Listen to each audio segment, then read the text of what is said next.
салом тамошобинони азиз, хулосаи хабарҳои муҳими сешанбе 22 июни тоҷикистонро аз пойгоҳи хабарии бомдод бароятон пешкаш мекунем. шурӯъ мекунем аз як нигоҳи кӯтоҳ ба сархати хабари муҳими рӯз. дар ин барнома махдуми абдулҳақ аз ҳабс озод шудааст. толибон ду ноҳия ва гузаргоҳи шерхонбандарро дар марз бо тоҷикистон ишғол карданд. корманди идораи зиндонҳо аз хешу табори як маҳбус пора талаб кардааст. тартиби вуруд ба ӯзбекистон сахттар шуд. вақте он аст эй қалам. шерхонии сироҷиддин муҳриддин. аз канали исор ҷасади як марди ношиносро пайдо карданд. ҳалокати як наврас ва захмӣ шудани ду духтар дар садамаи шабона. боздошти пешхидмати тарабхонаи машҳури Якачинор барои дуздӣ. ва акнун тафсилоти хабарҳо. рӯҳонии тоҷик Абдулҳақ Обидов, маъруф ба махдуми Абдулҳақ, сархатиби собиқи масҷиди ҷомеи марказии ноҳияи Шоҳмансури шаҳри Душанберо баъди 2 моҳи боздошташ аз ҳабс озод карданд. манбаи ин хабар Радиои Озодӣ ҳамчунин хабар дод, ки Азиз Турков ва Аҳмадхоҷа Табаров, 2 нафари дигаре, ки моҳи апрел ҳамроҳи махдуми Абдулҳақ боздошт шуда буданд, низ озод шуданд. як манбаъ аз мақомоти умури дохилии шаҳри Ваҳдат рӯзи 21 июн ба Радиои Озодӣ хабари раҳоҳии Абдулҳақ Обидов ва ҳамроҳонашро тасдиқ кардааст. Абдулҳақ Обидов дигар имомхатиби масҷид нест, вале раҳо шудааст, гуфтааст ин манбаъ. Абдулҳақ Обидов шоми 19 апрел аз ҷониби кормандони Кумитаи давлатии амнияти миллӣ боздошт шуд. хабари боздошти ӯро аввалин шуда пойгоҳи хабарии бомдод нашр кард. манобеи сомонаи бомдод хабар доданд, ки махдуми Абдулҳақро дар пайи як суханронии пурсарусадояш дар маросими дафни Домулло Ҳикматуллоҳ дастгир карданд. Домулло Абдулҳақ дар он маросим Домуллои Ҳикматуллоҳро яке аз пешвоҳои бузурги мо ном бурда, аз он изҳори надомат мекунад, ки вақте чунин инсонҳо дар миёни мардум боқӣ намонд, худованд олимеро боқӣ нагузошт, мардум дигар пешвоёни ҷоҳил ва нодонро барои худ пешво мегиранд. бино ба иттилои амсубати бомдод, мақомоти амниятӣ дар ин муқоиса гӯё ишораҳо ба президенти кунунии Тоҷикистон Эмомалӣ Раҳмон диданд, ки соли 2016 бо қабули як қонуни вижа пешвои миллат эълон шуд. ҷангҷӯёни ҳаракати Толибон дар остонаи хуруҷи нирӯҳои эътилоф фишори худро болои нирӯҳои ҳукуматӣ то рафт афзоиш медиҳанд. бино ба иттилои мақомоти амниятӣ, танҳо дар шабона рӯзи охир ҷангҷӯёни Толиб боз 9 ноҳияи дигарро тасарруф карданд. ба гуфтаи ин манобеъ, нирӯҳои давлатӣ тавонистанд рӯзи 21 июн толибҳоро аз 2 ноҳияи вилояти Тахор берун андозанд. ҷангҷӯёни Толиб рӯзи 21 июн ҳамчунон пойгоҳи ҳарбии урдуи давлатии Афғонистон дар волусволии хушии вилояти Луғар ва рӯзи 22 июн Шерхонбандар, бузургтарин гузаргоҳи гумрукиву сарҳадӣ дар марзи Афғонистон бо Тоҷикистонро, ки дар тиҷорати байни ду кишвар нақши калидӣ дорад, ишғол карданд. вилояти бо Тоҷикистон ҳам марзи Қундуз дар як вазъияти сахт қарор гирифтааст. қабл аз Имомсоҳибу қалъаи Зол ва инак Шерхонбандар, толибон дар ин вилоят чанд ноҳияи дигарро низ тасарруф карда буданд ва ҳоло ҷангҳои сахт барои тасарруфи шаҳри Қундуз, маркази ин вилоят, идома дорад. дар пасманзари ин рӯйдодҳои изтиробовар қарор аст, ки президенти Амрико Ҷо Байден рӯзи 25 июн дар Вашингтон бо президенти Афғонистон Ашраф Ғанӣ ва раиси шӯрои олии сулҳи ин кишвар доктор Абдулло мулоқот кунад. Ҷейм Писаки, сухангӯи Кӯхи Сафед, гуфт, як мавзӯи асосии ин дидор баррасии роҳест, ки Афғонистон дигар ҳеҷ гоҳ ба паноҳгоҳи гурӯҳҳои террористие, ки ба Амрико низ таҳдид эҷод мекунанд, табдил наёбад. вале пешрафтҳои ахири Толибон нигарониҳоеро ба бор овардааст, ки ҳукумати кунунии Афғонистон баъди хуруҷи такягоҳи асосияш нирӯҳои эътилофи байналмилалӣ суқут кунад. қарор аст нирӯҳои Амрико моҳи сентябри соли ҷорӣ тарки Афғонистон кунанд. президенти Афғонистон Ашраф Ғанӣ дар пасманзари пешрафтҳои ахири Толибон маҷбур шуд, ки генерал Бисмиллохон Муҳаммадӣ, яке аз ёрони Аҳмадшоҳи Масудро ахиран вазири дифоъ таъин кунад. ҳафтаи гузашта раиси вилояти Мухтори Кӯҳистони Бадахшон Ёдгор Файзов, که همزمان سردار منطقه مدافعه حدودی رقم 1 نیز می باشد هشدار داد که با در نظر داشت وضع مرکب و ناامن در افغانستان همسایه باید به قبول گریزه و از آن کشور تیاری دید. طبق معلومات رئیس فعلا وضعیت در ولسوالی های بورک و زیباک و مهمه ولایت بدخشان جمهوری اسلامی افغانستان مرکب باقی مانده. گروه های تندرو اکثر منطقه های هممرز با تاجیکستان را در حدود این ولایت پرره یا قسما تصرف کردند.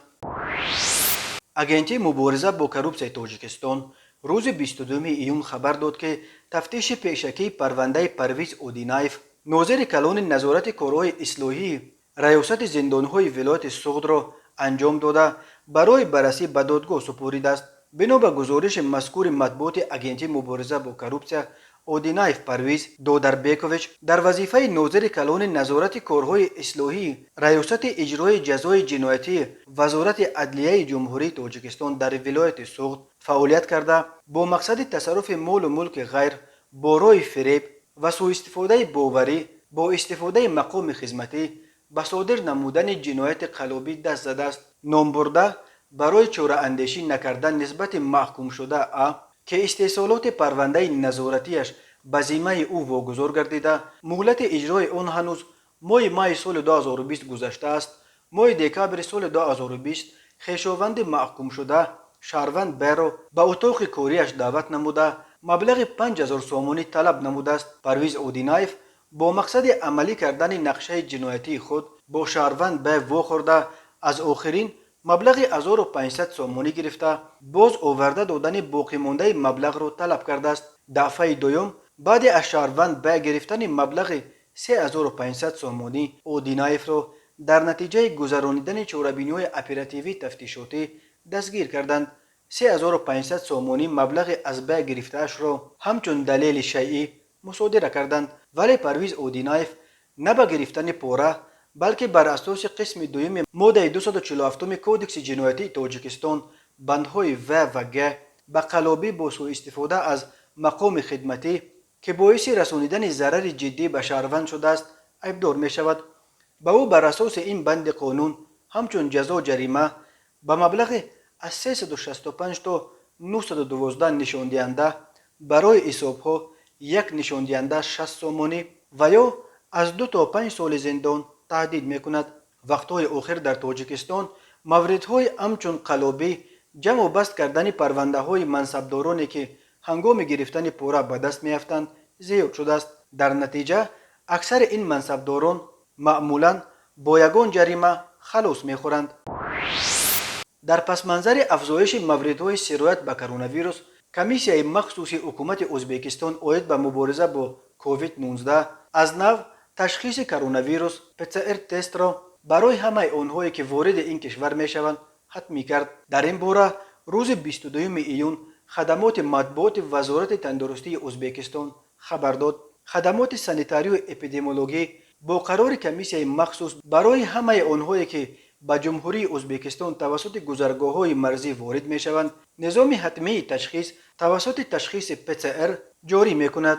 گفته می شود در اطلاعیه این وزارت ازبکستان ماه دکبر سال 2020 در پی به تدریج باز کردن مرزهایش تشخیص کرونا ویروس را برای میهمانان حتمی کرد ولی از 15 مارس سال جاری در پی سبکتر شدن محدودیت‌های جاری شده طلب تشخیص نیز از میان برداشته شد. به جای این از آنهایی که به ازبکستان می آمدند تنها سند نتیجه های منفی تشخیص کرونا ویروس که نه دیرتر از 72 ساعت قبل از ورود به ازبکستان انجام شده باشد طلب می شد. حالا تمام آنهایی که به ازبکستان می آیند در برابر نشان دادن چنین سند باید در ظرف 7 روز در حدود ازبکستان از نو تشخیص کرونا ویروس گذرند. در ماه می و ایون سال جاری شماره گرفتاران کرونا ویروس در ازبکستان دیگر باره رو به افزایش آورد و روزهای آخر هر روز در این کشور بیش از 400 حالت نو آلوده شوی به کرونا ویروس ثبت می شود. در ازبکستان الکی قریب